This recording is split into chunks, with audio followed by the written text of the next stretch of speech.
Company के पास फैसले और शेयर कीमतों पर उनका क्या क्या प्रभाव होता है, स्टॉक मार्केट में एक निवेशक को इसे जानना बहुत जरूरी है। नमस्कार, आज हम कंपनी के द्वारा लिए गए ऐसे फैसले और उनके शेयर कीमतों पर होने वाली असर को जानेंगे। कंपनी के कई ऐसे फैसले हैं जिसे उसके शेयरों पर असर डालते हैं। इन फैसलों को करीब से देखने पर आपको कंपनी की वित्तीय हालत सहित कई जानकारियां मिलती हैं। इन फैसलों के आधार पर आप कंपनी के शेयर बेचने और खरीदने का निर्णय भी आसानी से ले सकते हैं। इस वीडियो में हम कंपनी के ऐसे ही 5 महत्वपूर्ण फैसले पर नजर डालेंगे और शेयर कीमतों पर उनके होने वाली प्रभाव को जानेंगे। इस तरह के फैसले कंपनी के बोर्ड ऑफ डायरेक्टर लेते हैं और कंपनी के शेयर होल्डर्स उन्हें मंजूरी देती हैं। तो आइए देखते हैं। सबसे पहला है डिविडेंड। कंपनी को एक साल में जो मुनाफा होता है उसको शेयरधारक में बांटा जाता है और इसे ही डिविडेंड कहते हैं। कंपनी अपने शेयरधारक को डिविडेंड देती है। डिविडेंड प्रति शेयर के आधार पर दिया जाता है। उदाहरण के तौर पर इसी साल 2021 के जून महीने में SBI बैंक के शेयर ने प्रति शेयर पर 4 रुपए का डिविडेंड दिया। डिविडेंड को शेयर के फेस वैल्यू के प्रतिशत के तौर पर भी देखा जाता है। जैसे SBI बैंक के उदाहरण में शेयर की फेस वैल्यू 1 रुपए है और डिविडेंड दिया है 4 रुपए, यानी कंपनी ने 400% का डिविडेंड दिया। हर साल कंपनी को डिविडेंड देना जरूरी नहीं होता। अगर कंपनी को लगता है कि साल का मुनाफा डिविडेंड के रूप में बांटने की जगह उस पैसे का इस्तेमाल नए प्रोजेक्ट और बेहतर भविष्य के लिए करना चाहिए तो कंपनी ऐसा कर सकती है। डिविडेंड हमेशा मुनाफे से ही नहीं दिया जाता। कई बार कंपनी को मुनाफा नहीं होता लेकिन उसके पास काफी नकदी कैश पड़ा होते हैं। ऐसी स्थिति में कंपनी उस नकद में से भी डिविडेंड दे सकती है। कभी कभी डिविडेंड देना कंपनी के लिए सबसे सही कदम होता है। जब कंपनी के पास कारोबार का विस्तार का कोई सही रास्ता नहीं होता और कंपनी के पास बहुत नकदी कैश पड़ी होती है, ऐसे में डिविडेंड देकर शेयरधारक को पुरस्कृत करना अच्छा होता है। इससे शेयरधारकों में कंपनी पर भरोसा बढ़ता है। डिविडेंड देने का फैसला एनुअल जनरल मीटिंग यानी AGM में लिया जाता है, जहां कंपनी के डायरेक्टर मिलते हैं। डिविडेंड देने की घोषणा होने के साथ ही डिविडेंड नहीं दिया जाता, क्योंकि शेयर की खरीद बिक्री एक्सचेंज पर लगातार चल रही होती है। ऐसे में ये पता लगाना मुश्किल होता है कि डिविडेंड किसे दिया जाए और किसे नहीं। कंपनी को अपनी शेयर धारकों के साथ डिविडेंड बांटने के लिए 4 स्टेप से गुजरना पड़ता है। पहला स्टेप है डिविडेंड डिक्लेरेशन डेट। ये वो दिन है जब कंपनी के AGM की बैठक होती है और बोर्ड डिविडेंड को मंजूरी देती है। Second step record date. इस दिन कंपनी अपनी शेयर होल्डर्स की रिकॉर्ड को देखती है और उसमें जिन शेयरधारकों के नाम होती है उन्हें डिविडेंड देने का फैसला करती है। आमतौर पर डिविडेंड की घोषणा और रिकॉर्ड डेट के बीच कम से कम 30 डेज का फैसला होता है। इसके बाद आता है थर्ड स्टेप। इस दिन को एक्स डिविडेंड डेट या एक्स डेट कहा जाता है। ये आमतौर पर रिकॉर्ड डेट से 2 कारोबारी दिन पहले का होता है, क्योंकि भारत में T+2 के आधार पर यानी सौदे के 2 दिन बाद सेटलमेंट होता है। इसीलिए तो अगर आपको डिविडेंड चाहिए उसके लिए आपको शेयर एक्स डिविडेंड डेट के पहले खरीदना होगा। Last step dividend pay out day. इस दिन शेयरधारक को डिविडेंड का भुगतान किया जाता है और अंत में इन सारी प्रोसेस एक्स डिविडेंड डेट तक शेयर को कम डिविडेंड भी कहा जाता है। जब शेयर एक्स डिविडेंड हो जाता है तो उसकी कीमतों में आमतौर पर डिविडेंड की राशि के बराबर की गिरावट आ जाती है। उदाहरण के तौर पर अगर हम देखें SBI बैंक के शेयर को, तो एक्स डिविडेंड डेट 3 जून को SBI का शेयर प्राइस था 339 रुपए 65 पैसे और कंपनी ने 4 रुपए का डिविडेंड देने का अनाउंसमेंट किया था, जो एक्स डिविडेंड डेट के बाद शेयर की कीमतों में गिरावट देखने को मिला। 433 रुपए 60 पैसे पर बंद हुआ नेक्स्ट डे को, जो कि गिरावट है 5 रुपए 95 पैसे के लगभग, क्योंकि अब कंपनी के पास 4 रुपए नहीं है जो डिविडेंड के तौर पर इन्वेस्टर को बांट दी। डिविडेंड वित्तीय वर्षों के दौरान कभी भी दिया जा सकता है। अगर डिविडेंड साल के बीच में दिया गया तो उसे अंतरिम डिविडेंड और अगर साल के अंत में दिया गया तो उसे फाइनल डिविडेंड कहा जाता है। कंपनी स्पेशल डिविडेंड भी देती है। जब कोई कंपनी अपनी लाभांश भुगतान नीति से कोई अलग डिविडेंड का भुगतान करती है तो उसे स्पेशल डिविडेंड कहा जाता है। इस स्पेशल डिविडेंड का भुगतान तब किया जाता है जब कंपनी अधिक लाभ कमाती है। इसे अतिरिक्त लाभांश के रूप में भी जाना जाता है। इस तरह की डिविडेंड आमतौर पर सामान्य डिविडेंड की तुलना में अधिक होती है।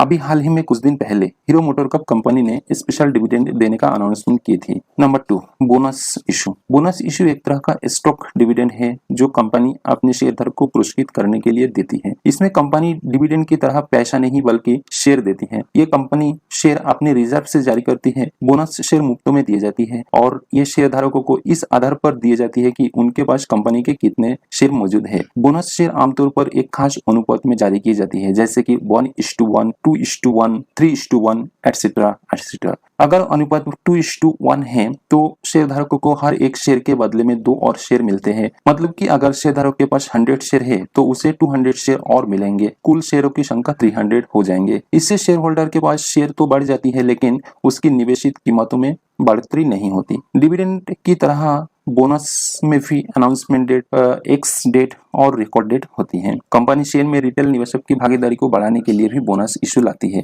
खासकर तब जब शेयर की कीमत काफी ऊपर पहुंच गई और छोटी निवेशकों के लिए शेयर खरीदना मुश्किल हो रहा हो। बोनस इशू आने पर बाजार में शेयरों की संख्या बढ़ जाती है लेकिन उसकी कीमत गिर जाती है, हालांकि शेयर का फेस वैल्यू नहीं बदलता। Number 3, stock split. Share split यानी शेयर का हिस्सों में बांटना बाजार की एक आम घटना है। इसमें एक शेयर कुछ शेयरों में बदल जाता है। इसमें भी बोनस की तरह शेयरों की संख्या बढ़ जाती है लेकिन निवेश की कीमत और मार्केट कैपिटलाइजेशन नहीं बदलता। स्टॉक स्प्लिट शेयर के फेस वैल्यू से जुड़ी होती है। जैसे मान लीजिए शेयर की फेस वैल्यू 10 रुपीज है और 1:2 के अनुपात में शेयर स्प्लिट होता है तो शेयर की फेस वैल्यू 5 रुपीज हो जाएगी और अगर आपके पास एक शेयर था तो अब आपके पास 2 शेयर और हो जाएंगे। बोनस इशू की तरह स्टॉक स्प्लिट का इस्तेमाल भी निवेशकों की भागीदारी को बढ़ाने के लिए किया जाता है। Number 4, right issue. कंपनियां राइट इशू का इस्तेमाल पूंजी जुटाने के लिए करती हैं। अंतर बस इतना है कि जहां पब्लिक इशू नए निवेशक लाता है वही राइट इशू में मौजूद शेयरधारक से ही पैसा जुटाया जाता है। एक तरह से आप इसे कुछ खास लोगों के लिए लाया गया पब्लिक इशू मान सकते हैं। राइट इशू का मतलब होते हैं कि कंपनी कुछ नया काम करने जा रही है। पुराने शेयरधारक को अपने पास मौजूद शेयरों के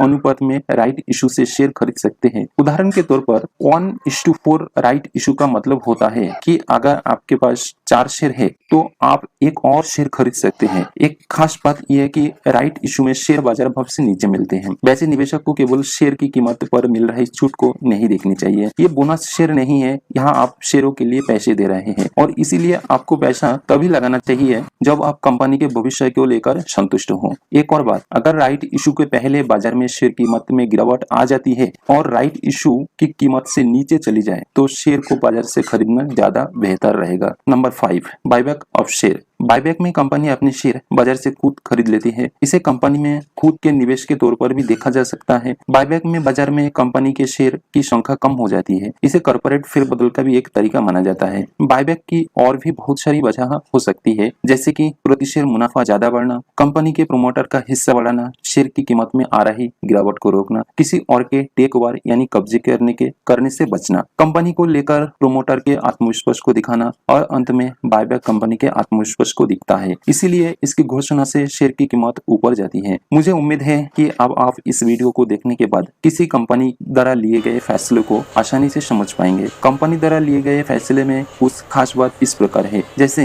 कंपनी के फैसले से शेयर कीमत पर असर डालती है। डिविडेंड के जरिए शेयर होल्डर्स को पुरस्कृत करते हैं। डिविडेंड को फेस वैल्यू के प्रतिशत में दिया जाता है। किसी कंपनी से डिविडेंड पाने के लिए आपके पास कंपनी के शेयर एक्स डिविडेंड डेट के पहले होना चाहिए। बोनस शेयर एक तरह के स्टॉक डिविडेंड है। कंपनी बोनस शेयर के तौर पर और शेयर देकर अपने शेयरधारक को पुरस्कार देती है। स्टॉक स्प्लिट में शेयर की फेस वैल्यू बदल जाती है। इसी के अनुपात में शेयर की कीमत भी बदल जाती है। कंपनी राइट इशू लाकर अतिरिक्त पूंजी जुटाती है। इसमें कंपनी के मौजूद शेयरधारक को पैसा लगाते हैं। आपको राइट इशू में तभी पैसा लगाना चाहिए जब आप कंपनी के भविष्य को लेकर आश्वस्त हो। और अंत में बायबैक कंपनी के आत्मविश्वास को दिखता है एंड कंपनी के प्रोमोटर का भरोसा भी, एटसेट्रा एटसेट्रा। तो आज के वीडियो में इतना ही। अगले वीडियो में एक और नए टॉपिक के साथ मिलेंगे। हमसे जुड़े रहने के लिए शेयर बाजार हिंदी चैनल को सब्सक्राइब करें। वीडियो को अच्छा लगा और आपको कुछ सीखने को मिला है तो इसे लाइक करें, दूसरे के साथ शेयर करें। वीडियो को पूरा देखने के लिए आपका बहुत बहुत धन्यवाद।